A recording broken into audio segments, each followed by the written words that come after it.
شد غریبه زندگی همینه یه روزی تبدیل به نفرت میشه بهترینه. سلام و خسته نباشید. خوش اومدید به برنامه ستاره یاس. من علیرضا میرحسینی هستم. امروز مهمون خوبی داریم، جناب علی درخشان که مهمون ما هستن. خوش اومدید علی جان. سلامت باشید. خوش اومدید که برنامه ستاره یاس اومدید. ما واسه امیدواری اومدید که امیدتون واسه ما نشونه بدید. چشم ما هستید. متولد چندی؟ 68. برنامه روزمرگی چطوره؟ خوبه بد نیست. هیجان زندگی چطوره؟ خوبه بد نیستش. خدا باشه. با روزای خوبت میگذرونی یا عالیه؟ عالی. خب برنامه واسه آینده سازی داری؟ بله. آیندهش چیه؟ چی شغلی رو دوست داری؟ یه شغل حالا قسمت بشه واسه خودمون برپا کنیم. امیدت چقدره؟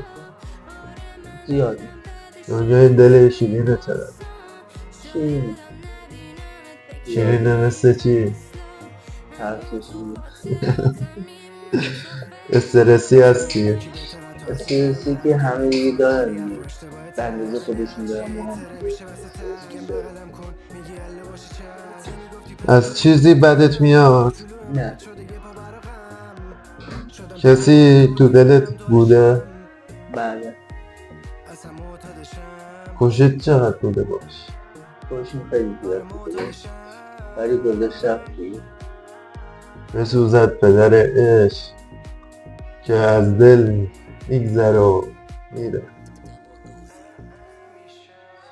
بهترین رفیقت کیه؟ شمایی.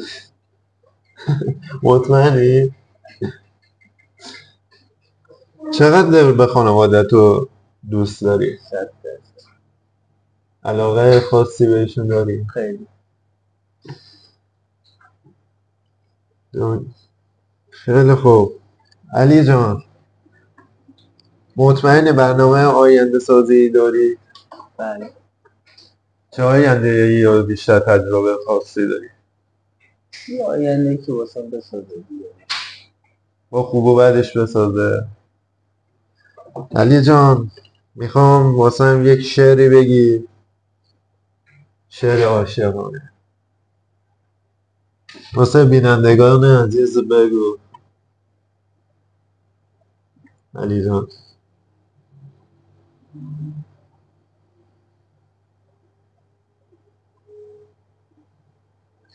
واسه بیاقتش کن، واسه یادش رفت بابا جمله ای که گفتی بیاقتش کن.